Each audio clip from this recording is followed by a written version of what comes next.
பொறுப்பான ராஜா மற்றும் சுறுசுறுப்பான ரமேஷ் என்ற 2 சகோதரர்கள் வாழ்ந்தனர்.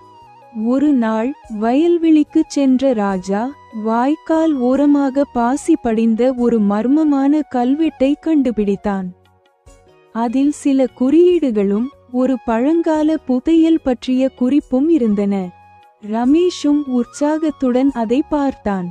அந்த குறிப்பு 3 தலைமுறை கண்ட பாழடைந்த கூரை வீட்டின் அடியில் கிழக்கே நோக்கிய மரத்தின் வேரில் என்று சொல்லியது.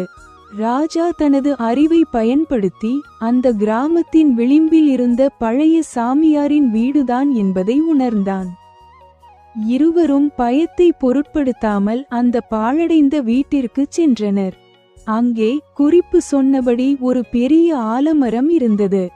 ராஜா தன்னிடமிருந்த வரைபடத் துண்டையும் கல்வெட்டையும் ஒப்பிட்டு பார்த்து புதையல் மறைந்திருக்கும் சரியான இடத்தை கண்டுபிடித்தான். அவர்கள் மண்வெட்டியை எடுத்துக்கொண்டு ஆலமரத்தின் வேர்பகுதியில் தோண்டத் தொடங்கினர்.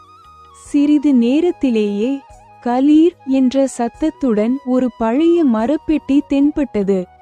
அவளுடன் அதை பிரித்தபோது உள்ளே தங்க நாணயங்களுடன் பல பழங்கால ஆவணங்கள் மற்றும் சிறந்த விதை மூட்டைகள் இருந்தன.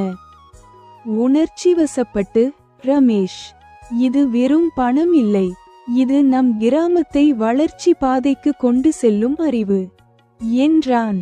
அந்தங்களில் விவசாயத்திற்கு உதவும் புதிய நீர் மேலாண்மை நுட்பங்கள் மற்றும் விளைச்சலை அதிகப்படுத்தும் சிறந்த விதைகளை பற்றிய தகவல்கள் இருந்தன.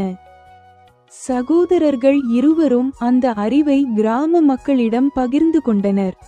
புதிய நுட்பங்களை பயன்படுத்தி கிராம மக்கள் அதிக விளைச்சலை பெற்றனர். கிராமம் செழிப்படைந்தது. ராஜா மற்றும் ரமேஷ் இருவரும் புதையலை கண்டுபிடித்ததை விட அந்த அறிவை பயன்படுத்தி கிராமத்தின் எதிர்காலத்தை மாற்றியதால் அனைவரும் அவர்களை பாராட்டினர்.